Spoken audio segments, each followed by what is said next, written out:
Hi friends, I am Bhargav. Welcome to my channel Layman to Lawman. My main motto to run this channel is to give awareness to society at large. So I have various topics to share with you, which include videos on legal, lifestyle and some other topics. So I'll be happy to share you all my knowledge. In the same way, I'm happy to see you in comment section too.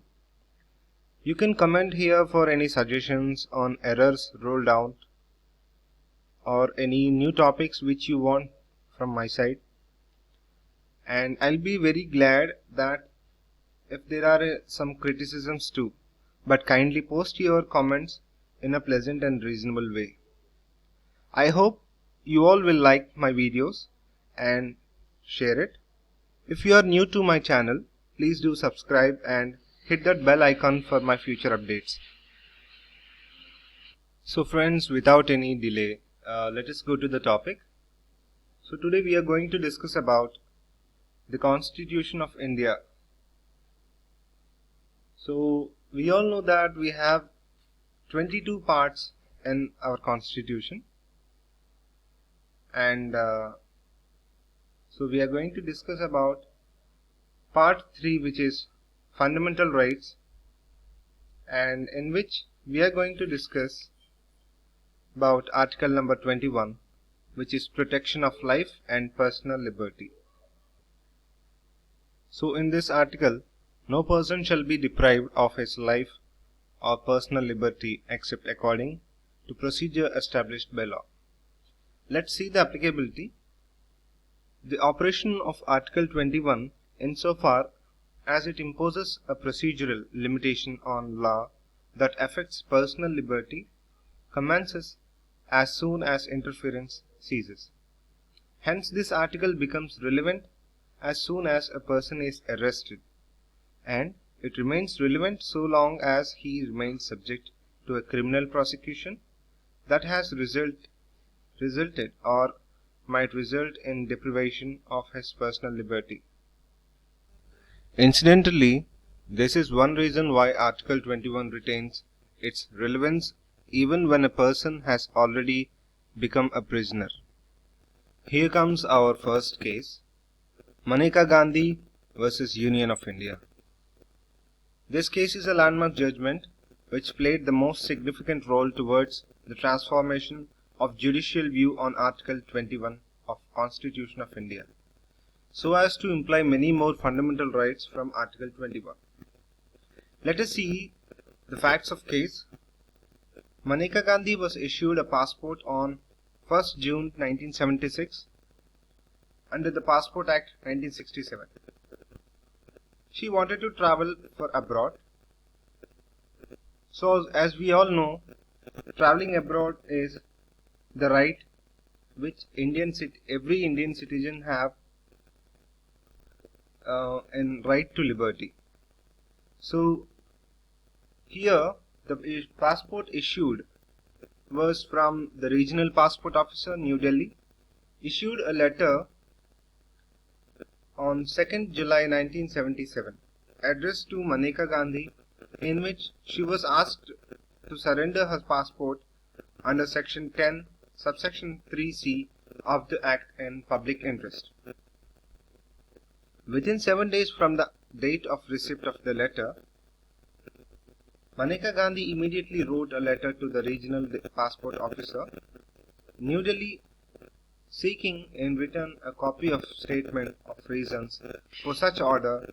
However, the Government of India, Ministry of External Affairs, refused to produce any such reason in the interest of general public. Later, a writ petition was filed by Maneka Gandhi under Article 32 of the Constitution in Supreme Court, challenging the order of the Government of India as violating her fundamental rights guaranteed under Article 21 of the Constitution. So here we observe the issues of the case. Whether right to go abroad is a part of right to personal liberty under Article 21? Yes, it is a right. Whether the Passport Act prescribes a procedure as required by Article 21 before depriving a person from the right guaranteed under the said article? Let us see whether Section 10, subsection 3c of Passport Act is violative of Article 14, 19, subsection 1a and 21 of the Constitution, whether the impugned order of the regional passport officer is in contravention of the principle of natural justice. So, these are the issues of the case. So, the judgment given by the judges were like this.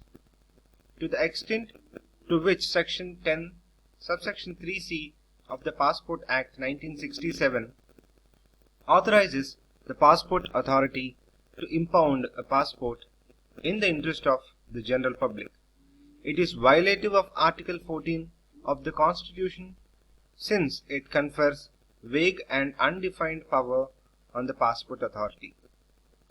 Section 10, subsection 3c is void as conferring an arbitrary power, since it does not provide for a hearing to the holder of the passport before the passport is impounded.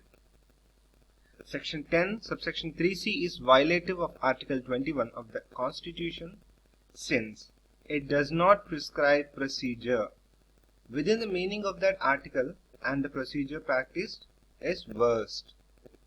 Section 10, subsection 3c is against Article 19, subsection 1a and 19, subsection 1g, since it permits restrictions to be imposed on the rights guaranteed by these articles, even though such restrictions cannot be imposed under Articles 19 subsection 2 and 19 subsection 6. A new doctrine of post-decisional theory was evolved here. One of the significant interpretations in this case is the discovery of interconnections between the three articles, Article 14, Article 19 and Article 21. This a law which prescribes a procedure for depriving a person of personal liberty. The personal liberty has to fulfill the requirements of Article 14 and 19 also. It was finally held by the court that the right to travel and go outside the country is included in the right to personal liberty guaranteed under Article 21. The court ruled that the mere existence of an enabling law was not enough to restrain personal liberty. Such a law must also be just, fair and reasonable. Okay, next coming to the second case, Railway Board Chairman versus Chandrima Das. So let us observe the facts of the case. In this case, a Bangladeshi woman on her way to the holy shrine in Ajmer was raped by railway officials in Kolkata. Later, a petition under Article 226 was filed by Chandrima Das, a practicing advocate of Calcutta High Court, against Railway Board to seek compensation for the Hanufa Khatun. So, issues of the case are like this. It was contended that Hanufa Khatun, being a foreign nation, is not entitled to compensation as no constitutional right were violated.